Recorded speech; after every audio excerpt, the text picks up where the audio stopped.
আজকের ভিডিওটি HSC question solution video. HSC English second পেপারের ইউজ অফ পাংচুয়েশন মার্কের ময়মনসিংহ বোর্ড 2024-এ যে প্রশ্নটি এসেছে সেই প্রশ্নটির সঠিক উত্তর এবং কিভাবে উত্তর করতে হয় তার বিস্তারিত আলোচনা থাকছে পুরো ভিডিওটি জুড়ে। তো তোমাকে জানাই এ টু জেড লার্নিং স্কুলে স্বাগতম। ময়মনসিংহ বোর্ড 2024-এ যে পাংচুয়েশন এসেছিল সেই পাংচুয়েশনটি করার জন্য আমাদের বেশ কিছু নিয়ম আগে দেখে নিতে হবে। চলো আগে নিয়মগুলো দেখে নিই।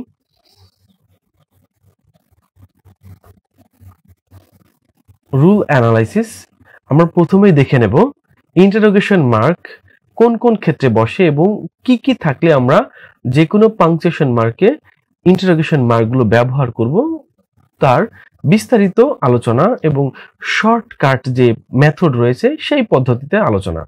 তো দেখতে পাচ্ছ এখানে তোমাদের সুবিধার জন্য দেখতেই পাচ্ছ এখানে auxiliary plus subject plus verb plus other word, অর্থাৎ কোনো বাক্য যদি অক্সিলারি ভার্ব দিয়ে যদি শুরু হয় এবং তারপরে যদি সাবজেক্ট এবং ভার্ব থাকে তাহলে সেই বাক্যটির শেষে প্রশ্নবোধক চিহ্ন বসবে।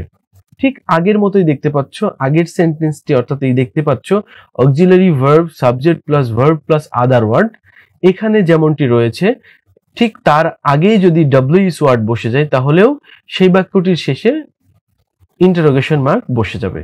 অর্থাৎ এখানে দেখতে পাচ্ছ অক্সিলারি ভার্ব প্লাস সাবজেক্ট এবং WS word plus subject plus verb ঠিক একই সেন্টেন্স, অর্থাৎ ইন্টারোগেটিভ সেন্টেন্স। এছাড়াও আরো বেশ কিছু নিয়ম রয়েছে, তার মধ্যে হোয়াট প্লাস প্রিন্সিপাল ভার্ব। আমরা জানি এই যে উপরের স্ট্রাকচারটি দেখছো ডব্লিউএস ওয়ার্ডের জায়গায় মনে করো what plus auxiliary plus subject plus verb plus other word, সেক্ষেত্রেও ইন্টারোগেশন মার্ক বসে যাবে। এছাড়াও হোয়াটের আরো একটি ব্যবহার রয়েছে, সেটি হচ্ছে হোয়াট প্লাস প্রিন্সিপাল ভার্ব, সেক্ষেত্রেও বাক্যের শেষে প্রশ্নবোধক চিহ্ন বসে যাবে। এছাড়াও ইন্টারোগেশন মার্ক বসানোর আরো একটি নিয়ম হচ্ছে সন্দেহ প্রকাশ।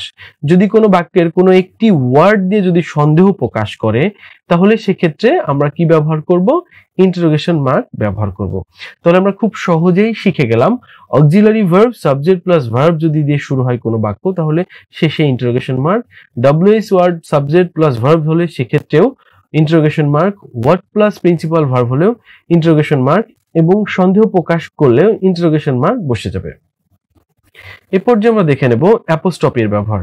অ্যাপোস্ট্রফির ব্যবহার হচ্ছে যেখান থেকে কোনো অ্যালফাবেট লোপ হয়ে যাবে কোনো ওয়ার্ডের, সেই ক্ষেত্রে আমরা অ্যাপোস্ট্রফি ব্যবহার করব। যেমন এখানে দেখতে পাচ্ছ আই উইল, এখানে এক্স্যাক্টলি উইল নেই, তারপরও আই উইলের আয়ের পর একটি অ্যাপোস্ট্রফি বসবে, তারপর ডাবল এল, এটিকেই বলবো আমরা আই উইল।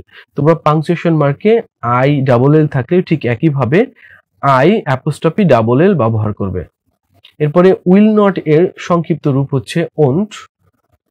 আই হ্যাভ ঠিক এভাবে পাংচুয়েশন মার্কে থাকবে, তুমি আইটাকে ক্যাপিটাল করে দিয়ে তারপরে একটি অ্যাপোস্ট্রফি ব্যবহার করে ভিই ইউজ করবে। ঠিক একইভাবে ইউ আর, একইভাবে এই আই হ্যাভ এর মতো ইউ আরও একইভাবে ইউজ হবে। হোয়াটস থাকলে আমরা ইউজ করব হোয়াট অ্যাপোস্ট্রফি এস, যেটার পূর্ণ রূপ হচ্ছে হোয়াট ইজ। ইটস থাকলে আমরা ইট অ্যাপোস্ট্রফি এস ইউজ করব। ইন্টারোগেশন মার্কের নিয়মগুলো এবং অ্যাপোস্ট্রফির নিয়মগুলো যদি সঠিকভাবে ব্যবহার করতে পারি তাহলে ইনশাআল্লাহ ময়মনসিংহ বোর্ড 2024-এর কোশ্চেনটি সমাধান করতে পারবো। তো চলো দেখে নিই এখন ময়মনসিংহ বোর্ড 2024-এ যে প্রশ্নটি এসেছে সেই প্রশ্নটি সমাধান। প্রশ্নটিতে ঠিক এভাবেই লেখা থাকবে there are 14 errors in the use of punctuation in the following text. Rewrite the text correcting the errors. Use capital letters if necessary. এখানে আমরা প্রথমে দেখে নেব, দেখতে পাচ্ছ এই পাংচুয়েশন মার্কটি রয়েছে ডায়ালগ আকারে। ডায়ালগ আকারে যদি কোনো পাংচুয়েশন এসে থাকে তাহলে বুঝতেই পারছো এটি অনেক সহজ হয়ে যায় উত্তর করা। আর ইন্টারমিডিয়েটের জন্য অর্থাৎ এইচএসসির জন্য এই ডায়ালগ আকারে পাংচুয়েশন মার্ক আসার প্রবণতা একটু বেশি, অর্থাৎ তোমার পরীক্ষায় হয়তো এই ডায়ালগ আকারে পাংচুয়েশন মার্কটি এসে যাবে। তো চলো প্রথমে আমরা দেখব এইটি হচ্ছে রহিম এবং করিম নামের দুজন ব্যক্তির মধ্যে এই ডিসকাশনটা হচ্ছে বা ডায়ালগটি হচ্ছে। তো প্রথমে কে বলছে দেখে নেব, রহিম। রহিম কি বলছে একটু দেখে নাও। We are about to finish our HSC examination. তাহলে দেখতে পাচ্ছ উই আর, এখানে ক্যাপিটাল আছে উই, ঠিকই আছে, এখানে কোনো ভুল নেই। We are about to finish our HSC examination, ঠিক এখানে ফুল স্টপ হয়ে যাবে। আমি এখানে ফুল স্টপটি দিয়ে দিলাম। যখন কোনো বাক্য ফুল স্টপ হয়ে যায় এবং তারপরে আরো একটি বাক্য শুরু হয়, তখন আমরা জানি যে সেই বাক্যটির প্রথম ওয়ার্ডটির প্রথম অ্যালফাবেটটি ক্যাপিটাল হয়ে যায়। আমি এখানে ক্যাপিটাল করে দিলাম। এখন বিষয় হচ্ছে যে এখানে যেহেতু auxiliary verb subject plus verb দিয়ে শুরু হচ্ছে, সেক্ষেত্রে বাক্যটির শেষে প্রশ্নবোধক চিহ্ন বসে যাবে। আমি প্রশ্নবোধক চিহ্নটি দিয়ে দিলাম। এইবার করিম বলছে ইয়েস, হোয়াট অ্যাবাউট ইউ।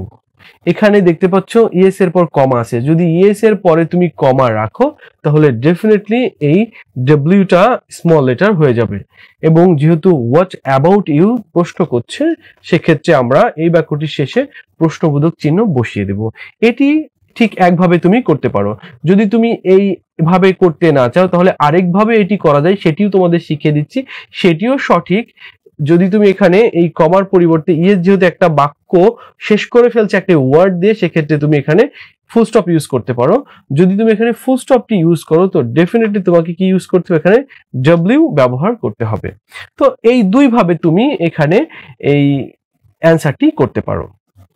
এরপরে রহিম বলছে I want to pursue higher education. Subject verb এবং বাক্যখানে শেষ হচ্ছে ঠিকই আছে, তার মানে এখানে তোমাকে কোনো পাংচুয়েশন মার্ক বসাতে হবে না। হোয়াট আর ইউর প্ল্যানস, দেখতে পাচ্ছ what plus auxiliary verb plus subject plus verb, তো ডেফিনেটলি তুমি বুঝতে পারছো যে এই বাক্যের শেষে একটি প্রশ্নবোধক চিহ্ন বসাতে হবে, অর্থাৎ এই বাক্যটিও সঠিকভাবে আমরা পাংচুয়েশন মার্কটি বসিয়ে ফেললাম। পরবর্তী লাইনটা দেখব, I rather follow some vocational courses to make my career. এটিও দেখতে পাচ্ছ সাবজেক্ট প্লাস ভার্ব, তার মানে বাক্যটি ঠিকই আছে, এখানে সংশোধনের অন্য কিছু নেই, এখানে ফুল স্টপই হবে বাক্যটি শেষে, ঠিকই আছে। এই পর্যায়ে রহিম বলছে রিয়েলি। এই যে আগে বলেছি কোনো কিছু সন্দেহ প্রকাশ করলে একটি ওয়ার্ড থাকলেও সেই বাক্যের শেষে প্রশ্নবোধক চিহ্ন বসে যাবে, অর্থাৎ রিয়েলির পরে আসলে প্রশ্নবোধক চিহ্ন বসাতে হবে। তারপরে যেহেতু প্রশ্নবোধক চিহ্ন বসে গেছে, তাহলে পরবর্তী সেন্টেন্সের প্রথম ওয়ার্ডটির প্রথম লেটারটি ক্যাপিটাল হবে, সেক্ষেত্রে এইচটি ক্যাপিটাল লেটার হয়ে যাবে। Have you thought of any particular vocation, অর্থাৎ বুঝতে পারছো অক্সিলারি ভার্ব প্লাস সাবজেক্ট, অর্থাৎ বাক্যটির শেষে প্রশ্নবোধক চিহ্ন বসাতে হবে। প্রশ্নবোধক চিহ্নটি দিয়ে দিলাম। করিম বলছে ইয়েস, এক্ষেত্রে তুমি এখানে কমা ইউজ করবে। I would like to join the fashion design course, ঠিকই আছে, ফুল স্টপ হবে, এখানে কোনো পরিবর্তন হবে না। ফুল স্টপ হওয়ার কারণে বাক্যটির প্রথম ওয়ার্ডটির প্রথম লেটার ক্যাপিটাল হয়েছে, ঠিকই আছে। This career has a prospect this days, এইটিও ঠিক আছে, শেষে ফুল স্টপই বসে যাবে। তাহলে পরের লাইনটি আমরা দেখব, রহিম বলছে is it suitable for boys. দেখতে পাচ্ছ অক্সিলারি ভার্ব প্লাস সাবজেক্ট, অর্থাৎ বাক্যটির শেষে ইন্টারোগেশন মার্ক বসাতে হবে। খুব সহজে আমরা এটি বুঝে ফেললাম।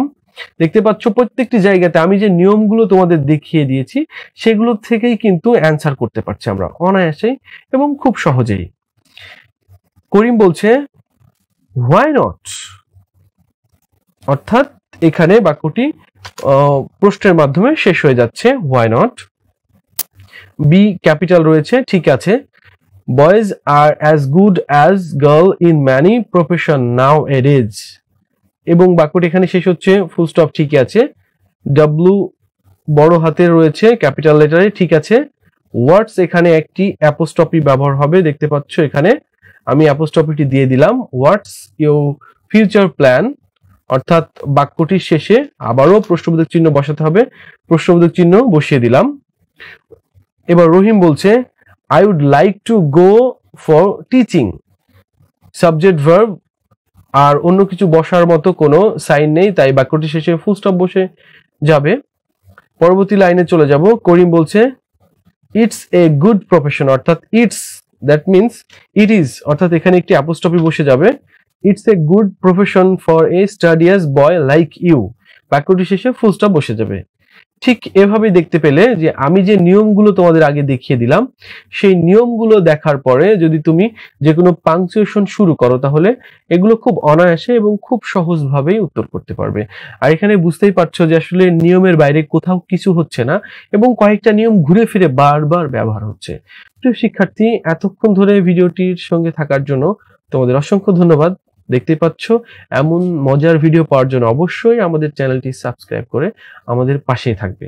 তো সকলকে ধন্যবাদ জানিয়ে শেষ করছি। আল্লাহ হাফেজ।